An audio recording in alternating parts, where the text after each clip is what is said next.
Hello learners, research scholars, कैसे हो आप सब लोग। हमारा जो एक टॉपिक चला हुआ है बड़ा ही इंटरेस्टिंग कि क्वेश्चनेयर को कैसे बनाएं। और ये बहुत ही इंटरेस्टिंग टॉपिक है क्योंकि जब भी हम कोई भी रिसर्च करते हैं तो उसमें क्वेश्चनेयर का सबसे अहम योगदान होता है। दूसरी बात, एक क्वेश्चनेयर को बनाने के लिए एक आप ये मानो कि जब हम फील्ड के अंदर देखते हैं, फील्ड के अंदर भी एक चीज़ देखने को मिलती है कि बहुत सारे ऐसे स्टूडेंट्स हैं जिसको क्वेश्चनेयर बनाना ही नहीं आता।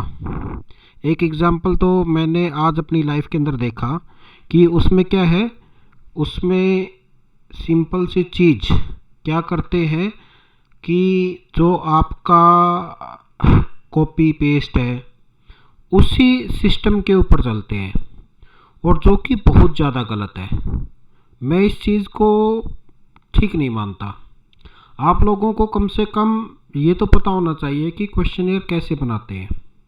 और उसमें हमने स्टार्ट किया था कि क्वेश्चनेयर को बनाने के लिए मुख्य रूप से 7 स्टेप का यूज़ किया जाता है, जिसमें से हमने कल 4 स्टेप के बारे में डिस्कस किया था कि ऐसे कौन कौन से स्टेप्स हैं जिससे हम क्वेश्चनेयर बनाते हैं। जिसमें हमने पहला एक जो किया था कि अपने जितने भी आपके रिसर्च ऑब्जेक्टिव है उन सबको हमें क्या करना होता है, डिज़ाइन करना होता है, उनको परिभाषित करना होता है, डिफाइन करो। तो उस कंडीशन में हमने इसको कल डिस्कस किया था। सेकंड में हमने इस चीज़ में किया था कि हमें जो उपयुक्त क्वेश्चंस होते हैं उस चीज़ का चयन करना होता है। ऐसे नहीं कि जी हम कोई भी क्वेश्चन पूछ लें जिससे कि जो हमारा रिसर्च है वो प्रभावित हो। तो उस कंडीशन में जब भी आप क्वेश्चन एयर बनाओ तो उस कंडीशन में अप्रोप्रिएट क्वेश्चन आपके होने चाहिए, ताकि जो भी आपका इंटरव्यूअर हो या जो भी आपका आप ये कह सकते हो रिस्पोंडेंट हो, वो आसानी से क्या कर सके, क्वेश्चनों का आंसर दे सके।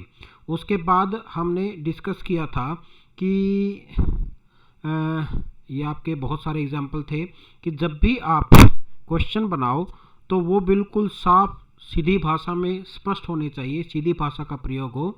तो उस कंडीशन में आप लोगों को अच्छी जानकारी मिलेंगी। तो इसमें हमने डू और डोंट का एग्जाम्पल लिया था। उसके बाद ये 3 पॉइंट हमने अभी तक कर लिए थे। उसके बाद जो मेनली चीज़ क्या है कि जब भी आप अपने प्रश्नों को डिज़ाइन करें क्वेश्चनेयर के लिए, उसमें जो क्वेश्चन है वो लॉजिकली ही होने चाहिए। लॉजिकली का मतलब क्या होता है कि उसमें जब भी आप क्वेश्चन पूछोगे तो उसमें ये पता होना चाहिए कि जी हम किस प्रकार से हम उसके उद्देश्य के अनुसार क्वेश्चन को सेट कर रहे हैं, उसकी कितनी आपकी कॉन्फिडेंशियलिटी है, गोपनीयता है, कितना अनुमानित समय है, क्या इसमें हमें सहमति मिलेगी या नहीं मिलेगी। उसके बाद आप क्या कर सकते हो, कुछ एक स्क्रीनिंग क्वेश्चंस को रख सकते हो जिससे आप लोगों को ये पता चल जाएगा कि जी हाँ मुझे ये क्वेश्चन पूछने चाहिए या नहीं पूछने चाहिए। आपके जो भी क्वेश्चन हो वो बहुत ज़्यादा इजी हो, उसमें कोई भी धमकी भरे क्वेश्चन ना हो, और ये इस प्रकार के जो क्वेश्चन है वो जो आपके डेमोग्राफिक्स होते हैं उसमें अच्छी तरह से काम करते हैं। मतलब जब आप डेमोग्राफिक सर्वे करने जाओगे तो उस कंडीशन में वो क्वेश्चन इजी और उसके अंदर कोई भी आपकी धमकी भरे क्वेश्चन ना हो, तभी आपका जो क्वेश्चनेयर है वो आपका अच्छा बनेगा। अदरवाइज उसमें बहुत सारी समस्याएं आप लोगों को देखने को मिलेगी। ठीक है, मेन जो कंटेंट है उसको आप ग्रुप के अंदर एक जो सामग्री होती है उसको व्यवस्थित रखें। ठीक है, मेन कंटेंट है। और जो आपके संवेदनशील क्वेश्चंस हैं रिपोर्ट बनने के बाद ही रखें। मतलब क्या होता है कि आप जब क्वेश्चन पूछने जाते हो तो उसमें हो सकता है कि आपकी रिसर्च में कुछ एक ऐसे क्वेश्चंस हो जो संवेदनशील हो, सेंसिटिव हो। ठीक है, उट में भी उसके किसी डिजीज़ के बारे में हो सकते हैं, या फिर किसी लड़ाई के बारे में हो सकते हैं, या कुछ भी हो सकते हैं। मान लो कि आप किसी लड़ाई दंगे के ऊपर स्टडी कर रहे हो, तो उस कंडीशन में क्या होगा, उस कंडीशन में आप कारण पूछो तो उसमें जो रेलेवेंट क्वेश्चन हो पहले पूछो। और जब आप उसके अंदर से गुजरते हैं, हाँ भाई ये बताओ इसके अंदर क्या हुआ था, पहली बात तो संवेदनशील पर्सन है उसको कोशिश करो ना पूछो। अगर आप फिर भी ये चाहते हो कि जी मेरी जो रिपोर्ट है या जो मेरी जो रिसर्च है उसके अंदर इस क्वेश्चन का एक बहुत महत्व है, तो उस कंडीशन में जो सेंसिटिव क्वेश्चन है हमेशा सबसे बाद में रखो। ठीक है, जब भी खुले या समाप्त ओपन एंडेड क्वेश्चंस होते हैं तो उस कंडीशन में तब पूछो जब कोई भी रिस्पोंडेंट बहुत ज़्यादा गर्मजोशी दिखा रहा हो। गर्मजोशी का मतलब क्या होता है कि भाई एक होता है कि आप किसी भी रिस्पोंडेंट से एक ऐसे टाइम पे क्वेश्चन पूछो ओपन एंडेड जिसमें उसको ही जवाब देना होता है, हाँ ना में नहीं देना होता। तो उस कंडीशन में जब वो बिल्कुल तरोताज़ा हो, जब आपको ये लगे कि जिसका मूड बहुत अच्छा है, अब ये हमें अच्छी इन्फॉर्मेशन दे सकता है, तो उसी कंडीशन में आप लोग उससे क्वेश्चन पूछें। और जो लास्ट में है उसको धन्यवाद करते हुए जो भी उसने बताया उसकी डीप ब्रीफिंग करें, मतलब उसके बारे में बताएं उसको, जिससे कि आपको उसका विश्वास जीतने में सहायता मिलेगी। ठीक है, अब डिज़ाइन ऑफ यूजेबिलिटी आती है, नेक्स्ट जो स्टेप आता है। जो आप क्वेश्चंस पूछोगे तो उस कंडीशन में उसकी जो फॉर्मेटिंग होती है वो बिल्कुल साफ स्पष्ट होना चाहिए। जब भी आप उसकी फॉर्मेटिंग करो तो उसके अंदर एक स्पेस होना चाहिए अच्छा, और उसके अंदर एक स्केल है वो पूरा अच्छा होना चाहिए, कंसिस्टेंट स्केल होना चाहिए। दूसरा, जब भी आप क्वेश्चन पूछोगे तो उसके पीछे कोई लॉजिक होना चाहिए।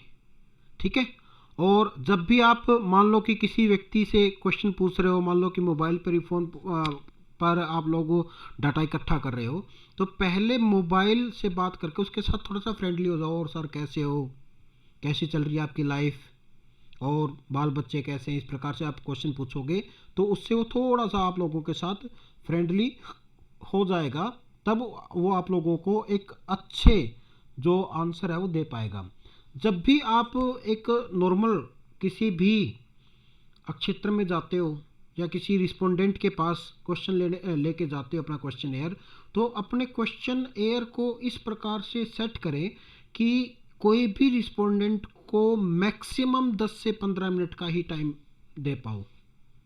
अदरवाइज क्या होता है कि अगर आपका टाइम आप उससे ज़्यादा लेते हो तो वो भी क्या कहता है, यार क्या बकवास है, क्या पूछने लग गया, इसका कोई औचित्य ही नहीं है, बार बार मेरे से ये क्वेश्चन क्यों पूछ रहा है, मतलब इतना लंबा इनका क्या करेगा इतने क्वेश्चन पूछ के।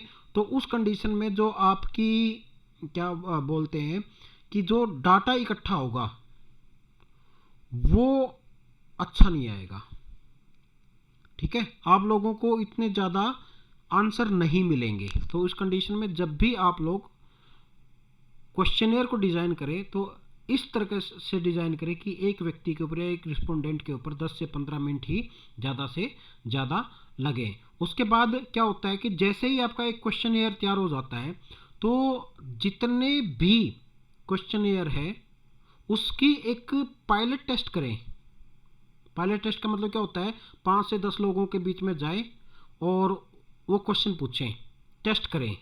ठीक है, उसके बाद उसका जो टाइम है पे कितनी देर में कंप्लीट होता है वो पूछें।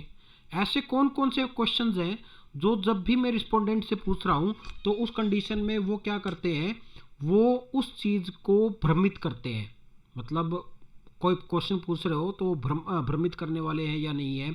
जो भी आपकी समस्याएं हैं उसके पैटर्न है या प्रॉब्लम्स है उस चीज़ को एनालाइज करें, समस्याओं के लिए उत्तर पैटर्न का विश्लेषण करें।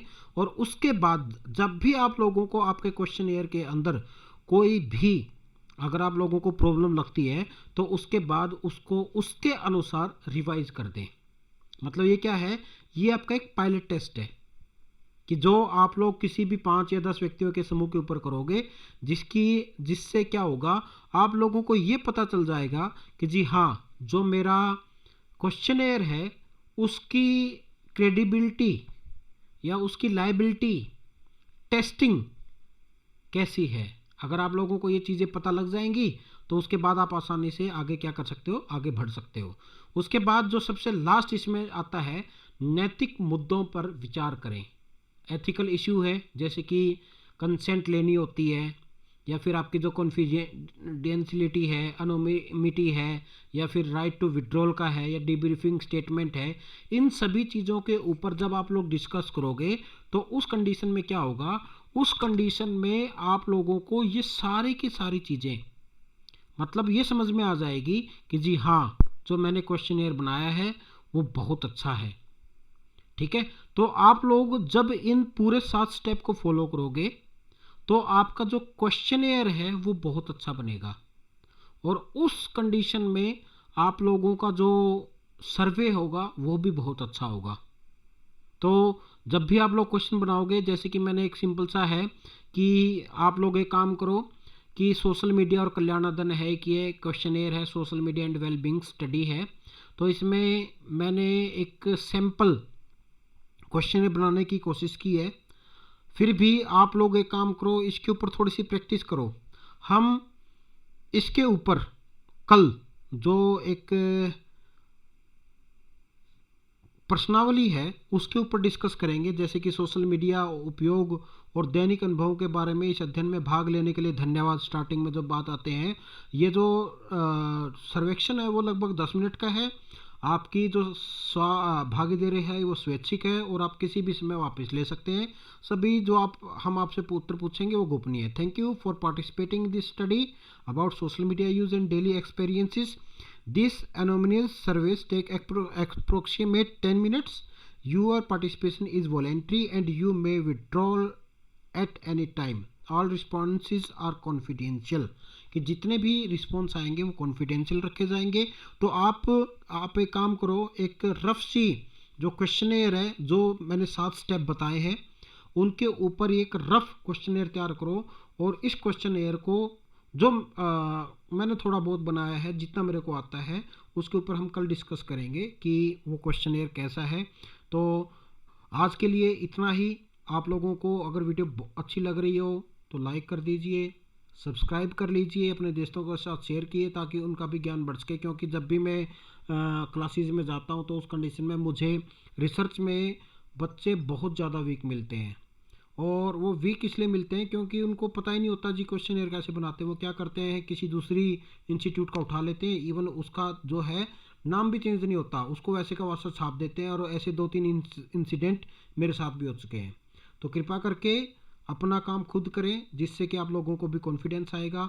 अगर आप लोगों को किसी और चीज़ पे वीडियो चाहिए तो उसके लिए भी आप बोल सकते हैं, और कृपया करके चैनल को सब्सक्राइब और शेयर करते रहें। धन्यवाद।